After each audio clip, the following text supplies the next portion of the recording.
Hello, you lovely lot, and welcome to Who Knew, a Doctor Who podcast. I am your host, Josh Carr, and as you can see, we're not in our usual surroundings of my dingy little home office. We're actually down in London at the BFI on South Bank. We're in a lovely spacious room because I'm here for the screening of the new 4K re-release of Doctor Who of the Daleks and Dalek Invasion of Earth 2150 AD. And I couldn't pass up the opportunity to come down and also to talk to my wonderful guest here, who is Anthony Waye, the Assistant Director on both of the films. So Anthony, welcome to the podcast. Thank you. It's absolutely lovely to have you on. I'm going to start off by talking about you, really, your incredible career, because if people at home don't know, obviously we're here to educate. You've had an amazing career. I've had a wonderful career. Yeah, spanning across obviously across many decades. I've got some of your credits here, which make for incredible reading. Obviously you've had many roles in the industry, but some of the films that we're talking about here: The Elephant Man, Star Wars, or as it's now episode 4, as it's now called. The first Star Wars. Yes, the first one, and an incredible 11 Bond films you've worked on, including Quantum of Solace, Casino Royale, Die Another Day, Octopussy, Carry On films. It speaks for itself, really. And then on top of that, you've got these wonderful Dalek films that everybody loves so dearly. How did your career begin? Where did you get into the industry? I lived near Pinewood Studios, and I wrote to the studios. I wasn't sure what I wanted to do in life. I wrote to the studios. I got an interview, and I was told there were no vacancies. And then about 3 or 4 months later, I can't remember, I went to work on a farm meanwhile, and I learned many skills like castrating pigs and driving a tractor. Yes. None of which has been any not, use to me not since. Transferable skills for the film industry. Eventually I got a letter from Pinewood to say there was a job in the mailroom at £3, 8 shillings and 4pence a week, which was £3.40 roughly, and a start so and so. And I cycled to Pinewood on July the 5th, 1960.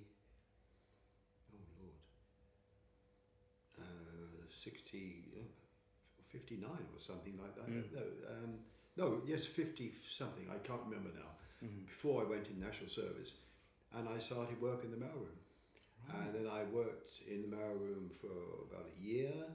Then I got made up to a production runner, which a runner is like a mail boy on each individual film. Yeah.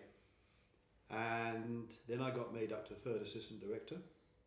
I think I did a couple of films as a third, and then I had to go and do my national service. Went away for 2 years, came back. They had to, in those days, they had to re-employ you after national service for 6 months. Joined, and I came back as a third, and then became a second for a couple of films, and then there became an opportunity to become a first assistant. Now I was very young,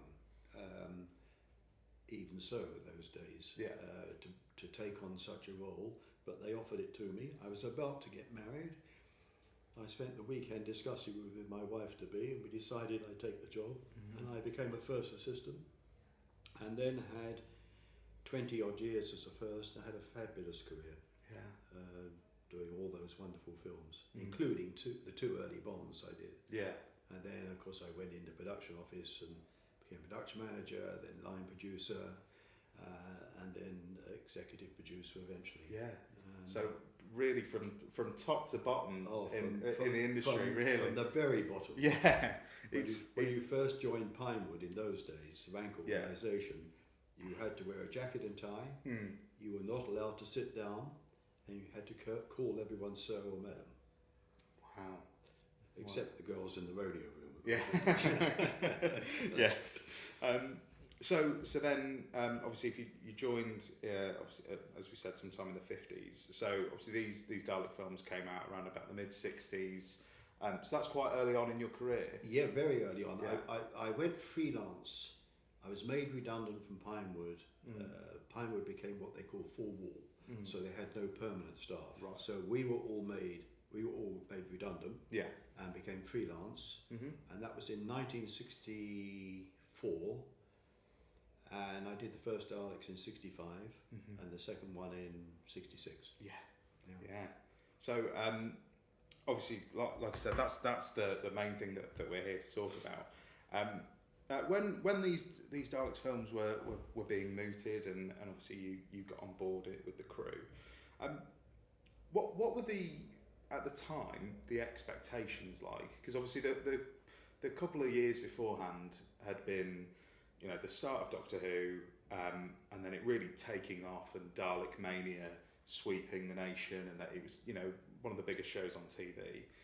Was there, in terms of adapting it to film, was there a certain element of pressure, or was that alleviated a little bit by the fact that you had sort of like a higher budget than the show? Or I don't really know, because I never watched the TV show. Right, okay. I never watched TV, so I was always too busy. I was always making films. So I didn't know that Doctor Who and the Daleks were a big raving success. Right, okay. So I was aware that the films were being made because of the success of the TV series, so there was obviously a major following. They weren't very big budget films, I'm pretty sure. They were pretty tight. Yeah. Because I know our schedule was very tight. The pressure every day was tremendous. Yeah. To hit the schedule. Yeah. Because you never thought to ask questions. I never thought in 57 years' time I'd be asking questions about the films. Fair enough. Yeah. I mean, obviously, the longevity of the show has meant that the films have also endured an amazing longevity. And to the point where I think, as a younger viewer and someone who was reintroduced to the show in 2005 when it came back with Russell T Davies and Christopher Eccleston, there's actually doubts in my mind as to whether that's the first Doctor Who I watched, or whether these films were, because they were sort of a bank holiday staple. Is sort of what they've become. I remember vividly being sat on the floor at my grandma's, watching them on the telly on a bank holiday Monday, really? And just being overawed by the colour and the sound, and like I said, I don't even know if that was before Doctor Who came back or after. It might have been my first ever experience of Doctor Who, and I didn't know it. But I know I've spoken to a few people, and a few people have said, I watched this thing and I didn't know what these metal machines were, and then a few years later I started watching Doctor Who and they popped up, and I was like, they're the monsters from the films that we watch on bank holidays. So they've definitely, and a few people, like I said, when I announced that you were coming on, they mentioned, a lot of people have said the words bank holiday really? Mondays. Yeah, they became, I said, sort of a I don't even know if you'd call them a cult classic, because they are really just well, there's classic. Obviously a cult following. They're definitely a cult following. To be able to fill a cinema today, definitely, with probably up to 500 people, is something. Yes, yeah, and it's going to be an incredible event, and I can't wait to watch them again, especially in restored in glorious 4K. One thing I wanted to ask you about, I know that you said that your memories can be quite hazy, but in terms of any memories that you've got from the set, I mean, what was it like working with such a spectacular cast? Obviously, the forefront of that being Peter Cushing, who is a legend of the screen, and obviously ended up popping up again in Star Wars. That's where a lot of people might know him from. But to Doctor Who fans, he's always Doctor Who. So what was it like? I'd made 2 or 3 films. The company that made Daleks was Aru, and they had another company called Amicus, and I'd made 2 or 3 films for Amicus, which included Peter Cushing. Right, okay. So I'd worked with him on 2 or 3 films. Yeah. I mean, he was extremely professional. always very calm and paced, as he played the Doctor in the films. Yes. He sort of always was a little bit. He played it. I always think a little bit doddery. But I mean, he was just being the eccentric Doctor. Yes. Type person, and so no, he was fine. I mean, I don't ever remember any problems with Peter at all. He was always on time. Always knew his dialogue. I mean, he kept himself to himself, and if there were any dramas went on, they were certainly in private. Well, I mean, it's a great performance. I love the performance of Peter as Doctor Who, and like again, obviously the films have endured and his character has endured because I speak regularly with fans of the show and creators who make fan creations and fan audio dramas and fan films, and he gets included in them quite a lot. And there's impressionists out there who play him in audio dramas, and even as recently as this month, the Doctor Who magazine do a weekly comic strip, and that was a Peter Cushing comic. Right. So the character has endured, and I love his performance. I think, like you said, the dodderiness and that sort of, I think you can see a little bit of that William Hartnell, like you said, the eccentricity,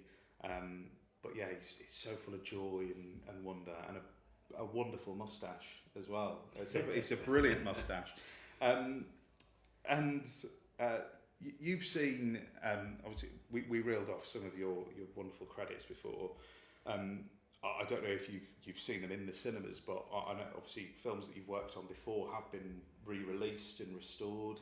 Obviously I know that back in the day they re-released the Star Wars films, and I believe at the moment that all of the James Bond films are being shown in cinemas again. I think they're doing one every week or so, and for the anniversary. Yeah, I believe so. Yes, yeah. I haven't been to any of them, but no. Yes, and of course it's the 60th coming up. Not sure what. I mean, there'll be something happening. I'm not sure which. Yes, yeah. It's the same for Doctor Who. Both of those franchises hitting their 60th anniversaries. Are they really? It's incredible. In the next couple of years. So I mean, what's it like to see? Because obviously films are made to be shown on the big screen, and like I say, it's wonderful that the films endure and are shown on television, so that people like me can discover them 40, 50 years later. But what's it like for you as someone who works in the industry, seeing these films, as I said, restored and shown on the big screen again in front of masses of audience?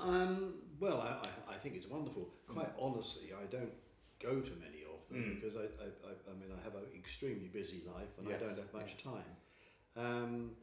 But I will eventually watch them on Blu-ray or something like that. I did come here at the BFI 2 or 3 years ago for the anniversary of a film I did called Where Eagles Dare, with Richard Burton and Clint Eastwood, a big war film, very good film, and I've seen that a couple of times, and that still stands up quite well. Like the Daleks, if you made them nowadays, the editing would be a little bit slicker. Yeah. Probably what they've done with the remastering may have tightened them up a little bit. It's always interesting to go back and see films that you've done, because it's amazing what you forget, and you say, "Oh, I remember that."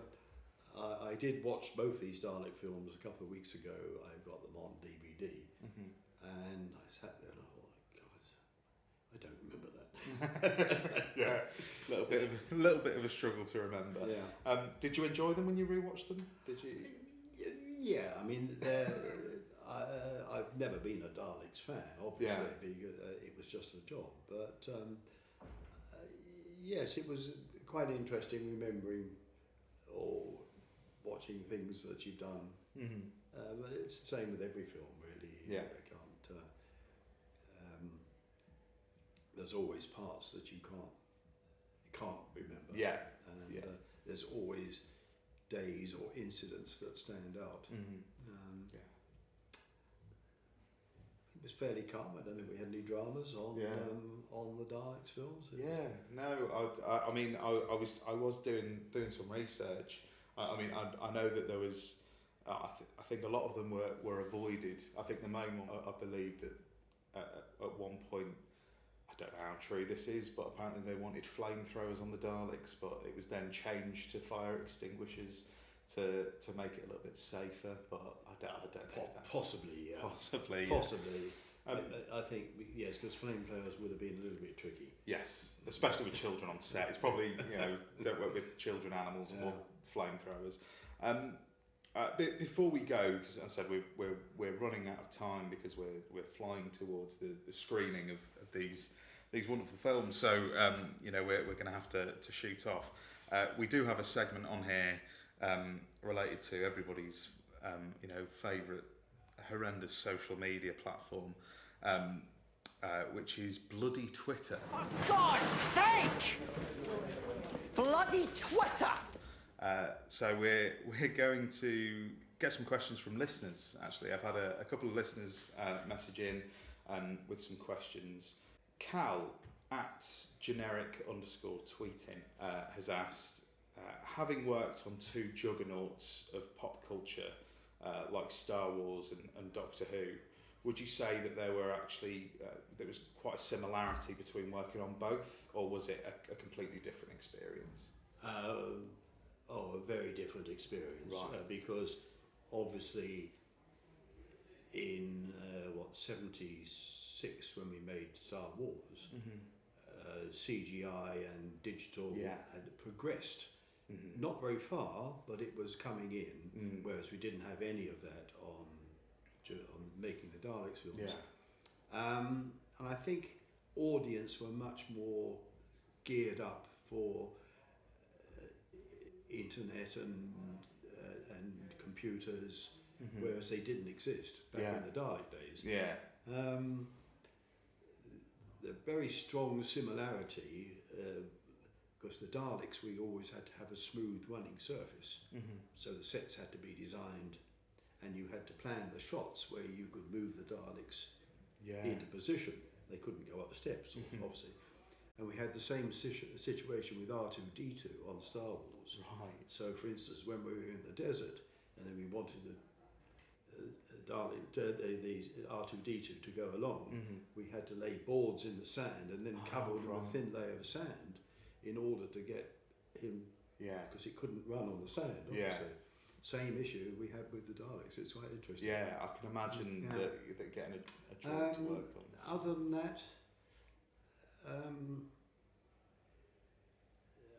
everything was much more futuristic, obviously, in Star Wars. We were, how many? I suppose it wasn't that far. No, about 15 years later, I suppose. Yeah, things have moved on very fast. Yeah, I suppose that was, like you said, David, it was at that point you were hitting the start of CGI and... we still didn't have, on Star Wars, we didn't even have mobile phones. To make a phone call from Tunisia, where we were on location, you had to sit at a hotel reception desk for 3 hours to get a call through. And then you get through and say, hi, just to tell you that, and you go, click. You'd lose the connection. It was a nightmare. I can imagine. The next question is from Ben at Real Enthusiast on Twitter. He said, hello, good sir. Thank you for your fine contribution to film. Is how he started.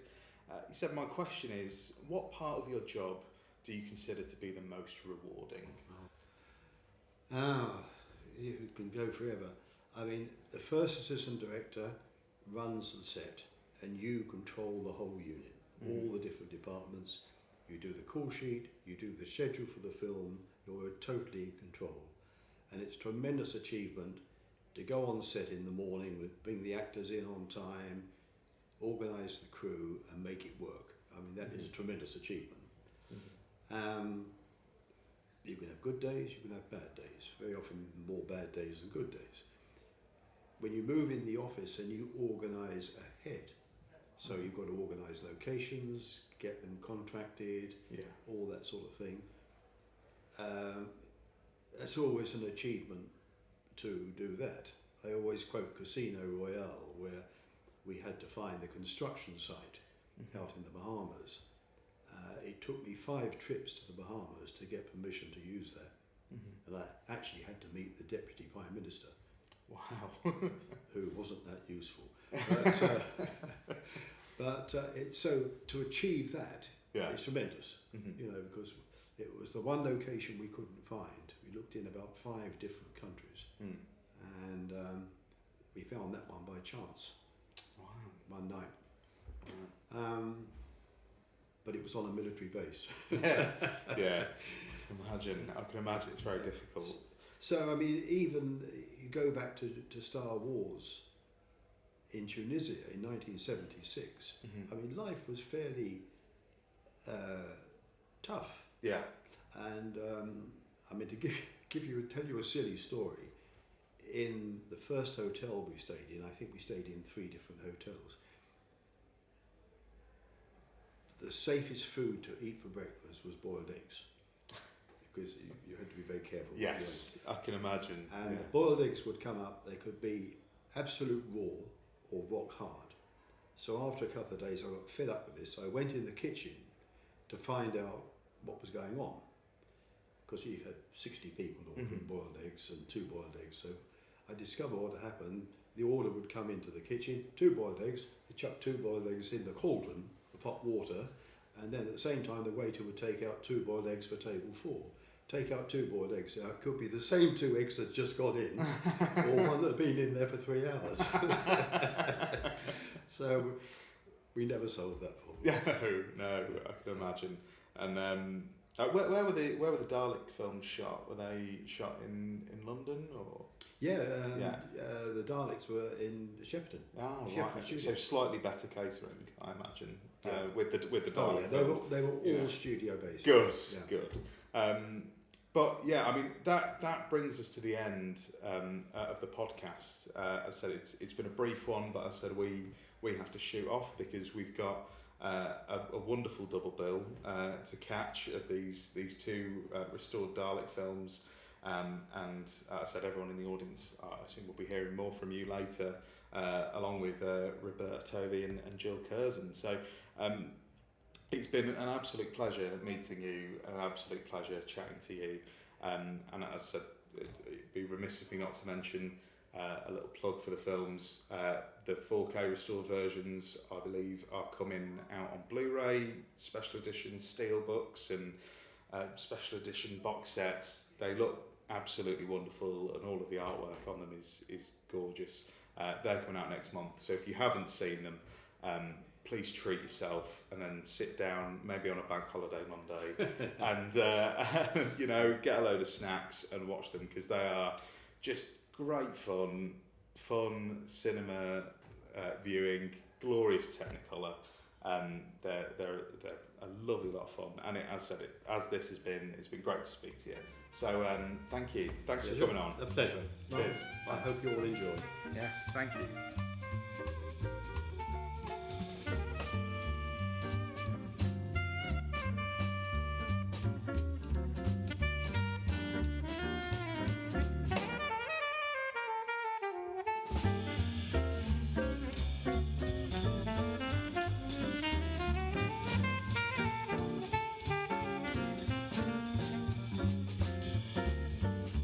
So I've also managed, as well as my first guest for this special, I've also managed to get another very special guest to join me to celebrate these wonderful Dalek films.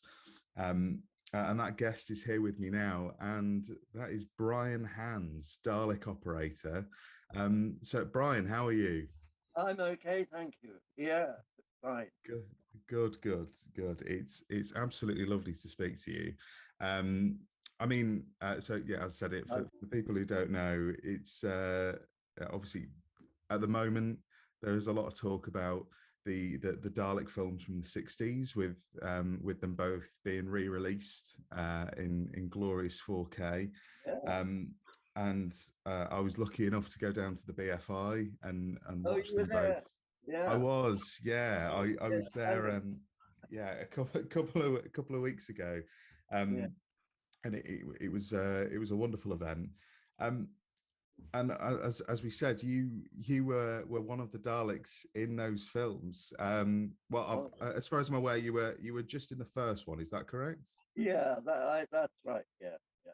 Yes. Okay. So, I mean, how did your involvement come about? Obviously, I know that you're an actor, and you're still an actor, but yeah, Yeah. how did your involvement in Doctor Who and the Daleks come Well, about?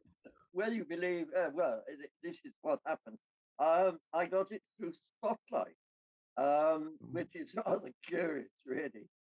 Uh, but I think what happened was that they they'd begun to film, and one of the regular Dalek operators was either ill or got another job, and they were looking for someone to replace him at short notice.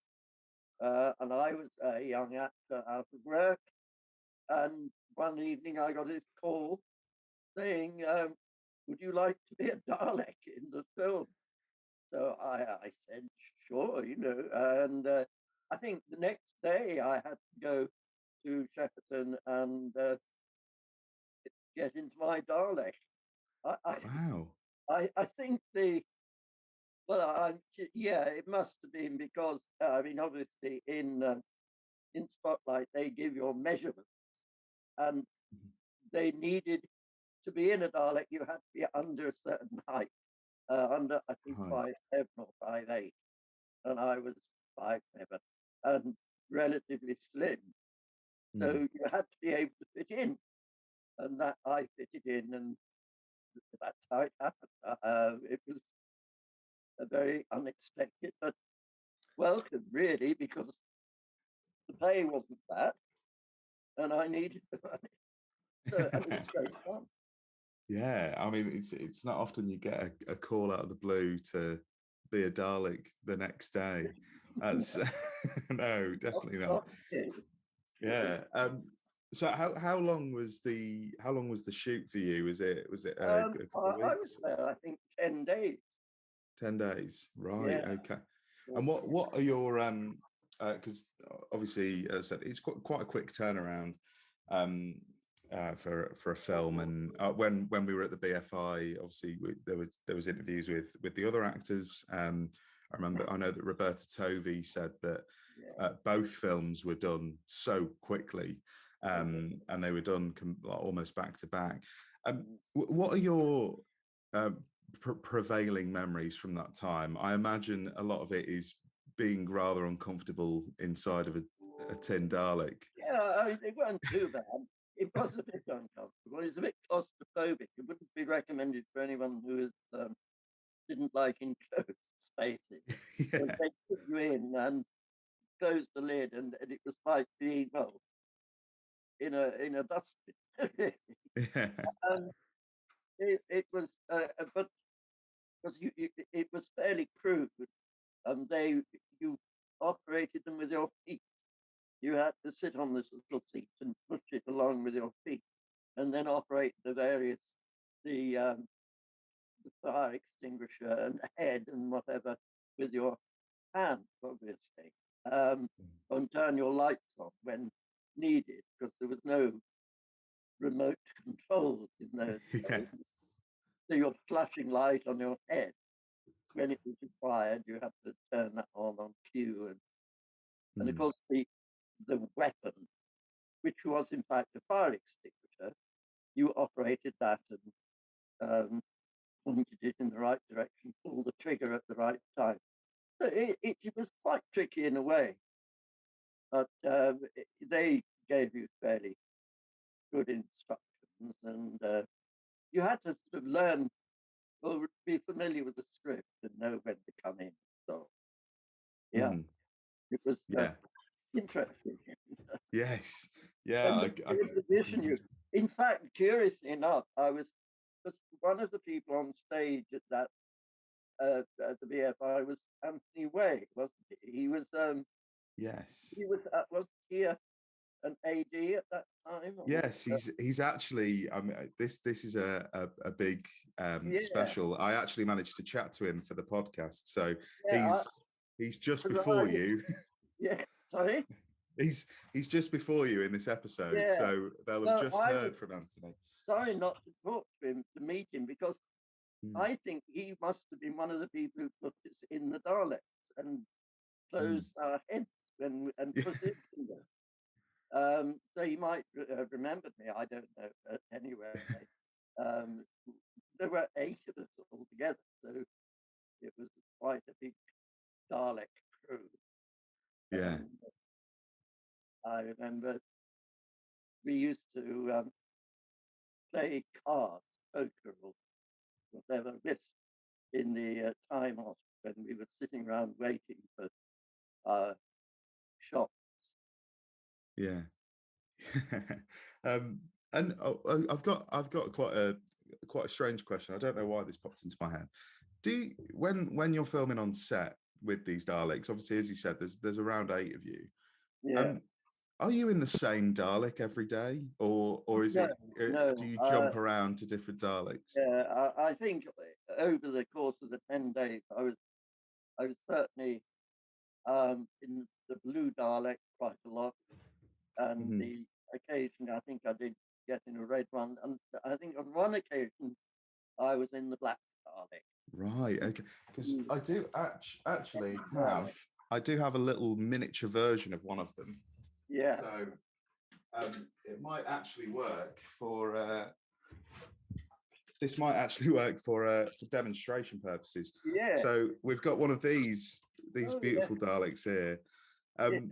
So am I right in saying this is the section that opens up for you to climb inside and top. Yeah. Wow, and it's you have to clamber in and sit down, and they close you in, and then you get on with it. Yes, I think there was a sort of hierarchy of Dalek operators, I think, and because the others had, I think they'd all been Dalek operators for the TV, for the BBC, when they made it originally, and it was one of them that I was replacing. So I was new to the team, as it were. Yeah. I think that there was a kind of a leader, a Dalek, and I can't remember his name now, but he usually was in the black Dalek, and then the others we were sort of assaulted. The blue are the sort of worker Daleks, I think, and the red ones kind of lieutenant Daleks. Yeah. The Dalek was the leader. Yeah. And funny, Anthony as well was talking about the sets, because the sets are obviously amazing. They look, and especially in these new versions, they look absolutely brilliant. And he was talking about the process of them trying to obviously design and build the sets around the operation of Daleks and being able to have Daleks move around freely. I imagine, obviously, you still came into problems along the way in terms of traveling around, or was it relatively easy for you? Relatively easy, I think. As you say, the sets had been designed for Dalek operating. One of their failures, or one of their weaknesses, was they couldn't go upstairs. They climb steps. And the floors were fairly smooth. I know the sets do look great, but they were fairly not crude, but they were simply made. I mean, I think they were made of corrugated plastic, and the doors that swing open and close were operated by crew either side. Yeah. Opening the doors and letting you through. So it was, but it was very cleverly done. Yeah. And now obviously here we are all these years later, and obviously we know that like Doctor Who is obviously something that has existed within British culture for almost 60 years now, Yeah. and it's always a massive thing. And these Dalek films are always sort of seen as a little bit of an oddity within the canon. Obviously, it's sort of a side project from the main show. Yeah. But still they are adored, and people love them. And I was, when I was speaking to Anthony on when we were at the BFI, obviously I mentioned to him they're sort of synonymous with bank holidays for a lot of people. He didn't seem to be very much aware of it, but that I remember growing up, 15, 20 years ago, that they would be on bank holiday Mondays, and I remember sitting on the floor at my grandma's house watching them. They've really had a lasting legacy. Yeah. So, I mean, what's it like for you now, seeing these films being broadcast in cinemas again up and down the country? It must be quite a strange feeling for you. Well, it is really, I suppose. I mean, I know because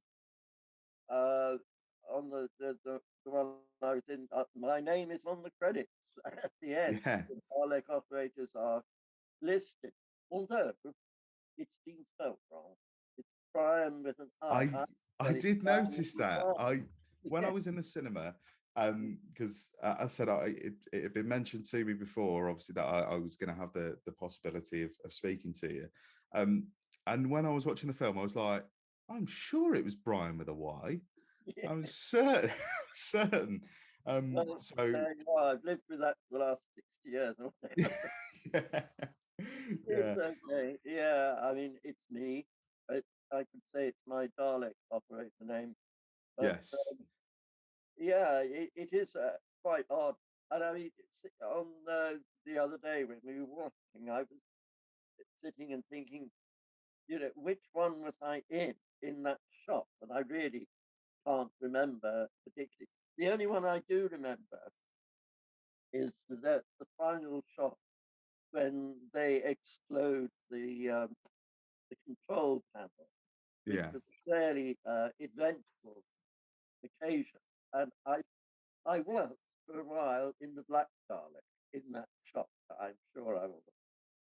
Mhm. But the thing I remember about that is that we were in the Daleks and they'd prepared all the pyrotechnics on the control panel ready to explode them. And I think there was a stunt stand-in for Roy Carson who kind of throws himself in front of it at the crucial moment, as I recall. And we were in our Daleks, and they cleared the set, and I don't know, it might have been Andy. One of the ADs said, "Oh, it's all right. You stay where you are. You'll be fine." And because we were inside these things, and I don't think they would allow that these days because it wasn't really exactly health and safety, Yeah. as it were. So we did, and of course, at the moment, at the crucial moment, everything goes off, and the pyros explode, and the whole thing kind of flies apart. And there we were sitting in our Dalek, and we were well protected. I mean, we weren't really in any danger, I don't suppose. But Yeah. that was quite a big moment. Yes, I'm sure. I am sure. Well, I mean, before we finish, I've actually got a couple of questions from listeners in a segment that we fondly call Bloody Twitter, as as we pluck some questions from the social media ether. For God's sake! Bloody Twitter! So I've got a couple of questions here. The first one is from Joshua Carpenter at Joshua CC252 on Twitter. He's asked a wonderful question. If you had the chance to operate a Dalek again for a day, and go anywhere inside it, where are you going and who are you exterminating? Oh, um, yeah, where would I go? Does he mean in space or time? Anywhere, wherever you want Well, to I go. suppose yes, Dalek could. Ah, gosh, um, where would I go? Well, I mean, at this point in time, I suppose I'd go to the Ukraine and try and exterminate some of the. I mean, yeah, if they could, or maybe the Daleks could be behind the invasion of Ukraine. Who knows? But Oh, maybe. yeah, It's quite hard to differentiate these days, isn't it? yeah, yeah. Who knows? So I suppose it's it's a difficult one. That it's, Yeah, it uh, is. be honest, apart from something like that, or would you say, is it serious to say, well, I'd go back in time to 1939 and exterminate Hitler? I Yeah. mean, Why not? Why yeah, not? Or you could I'm sure you could rock up at Downing Street for a party yeah, and put a few scares in some people. So, yeah, that would yeah. be an idea. Yeah. Yeah, The next question is from Cal, who is a patron of the podcast. And obviously, if you listeners at home want to support the podcast, you can join too and get the opportunity to ask questions early and get early guest announcements. He's asked, have you seen the original TV serials that the movies were based on? And if so, which do you prefer? now, um, when I was aboard, when I was, well, yeah, I suppose when they first came out, the TV, we used to watch religiously. I mean, I was, I suppose, about 12 or 10 or 12 at the time. What year did they come out? I can't remember. The first TV was 1963, I believe they came out. yeah. Uh, oh no, no, I would have been older than that. I'd be in my Yeah, own. But I used to watch when I was able to. They were iconic things. Um, I'm sorry, and what was he what else do you want to say? Yeah, I did oh watch. yeah, he was wondering if which version that you preferred. Oh, well, I think the the one I remember most vividly, I suppose, is the Patrick Troughton ones. I think they Yeah, were. He was very effective. Yeah, I would say those were the ones I remember most yeah, vividly. Yeah, yeah. yeah. And another question, this is from me. I mentioned something similar to Anthony, but he said that he didn't really have much awareness, but obviously with you watching the show around that time when you were filming these, um, what was your awareness like of Dalek mania and how big the Daleks were at the time? Was it Um, something that you were conscious of while you were filming, or? uh, Up to a point, but not to be as where not that they would be as big as they are and have lasted so long. I Hmm, mean, I think when we did the film, I thought, oh well, they've done the TV series, now they're making a film. I think I thought that probably be the end of it. I mean, as you do, TV series comes on, it's picked up, they make a feature film out of it, and then finish. But no, it's yeah, gone on and on and on. And yeah, I mean, they did try and finish it at one point, didn't they? And then yeah. came back again. Yeah, it's been on the chopping block a couple of times, and they were successful once. But if there's one things that there's one thing that Doctor Who fans are, it's Yeah. persistent. We'll never give up on making No. sure that it's on telly. And because of the format and this business of being able to change Doctor Who and him manifesting himself in different, it's made it possible to go on more or less forever, isn't it? I mean, they need never stop. No, and long may it continue. Yeah. That's what I say. Yeah. And we've got our final question from Jamie at a madman not a box on Twitter. He's asked a film which he's asked a question.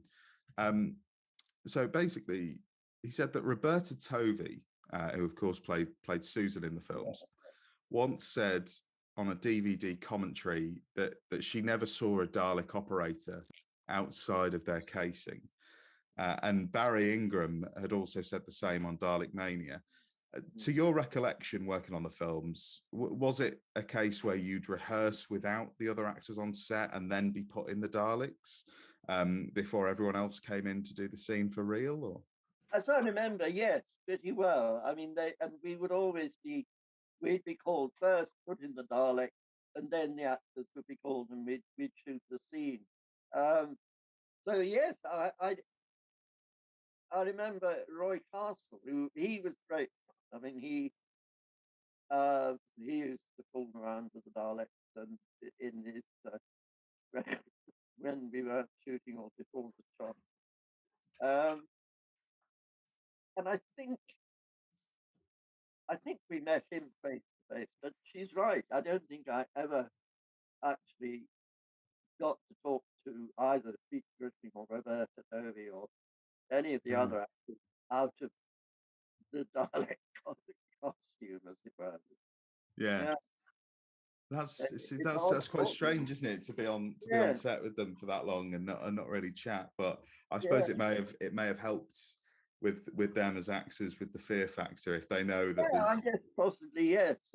Rather than seeing us as actual actors and people, but we were never. And yeah, that's right. I think that's probably true. Mm. Yeah. Well, I must say that's brought us to the end of the show and the end of this special. And so it was a pleasure chatting to Anthony Waye, and it's been an absolute pleasure chatting to you as well.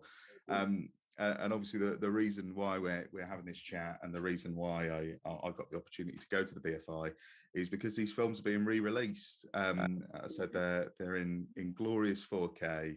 I think that there's a beautiful steelbook and a beautiful collector's box set that you can get. I'm not being paid to say this. I really want them myself. I'm gonna go and try and buy them.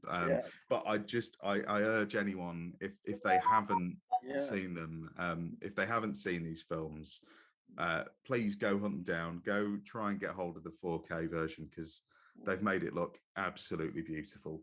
And again, Brian, thank you for joining me. It's been an absolute pleasure. It's a pleasure to meet you. Yeah, it's amazing, really, to think that those 10 days have over the year has resulted in so much publicity and so much interest.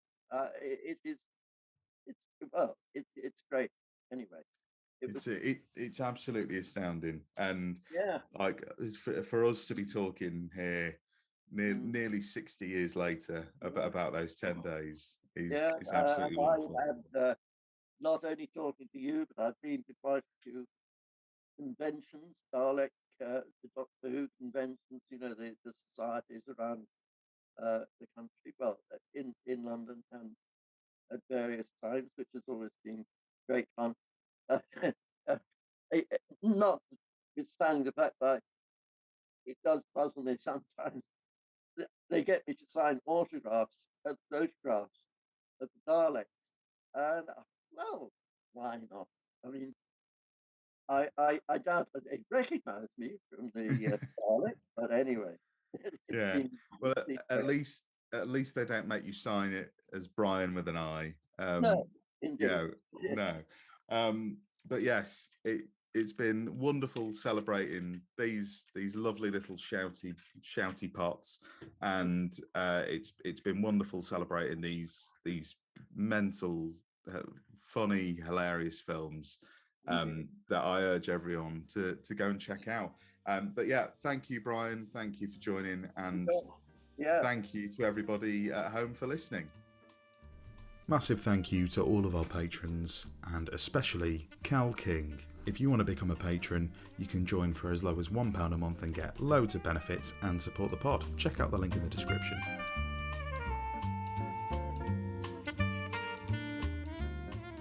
Thanks for listening to Who Knew, a Doctor Who podcast. You can check us out wherever you get your podcasts and now on YouTube. Please subscribe and leave us a review wherever you can, as it really helps us out. And a massive thanks to the Sononauts for lending their cover of the Doctor Who theme to be the theme for the podcast.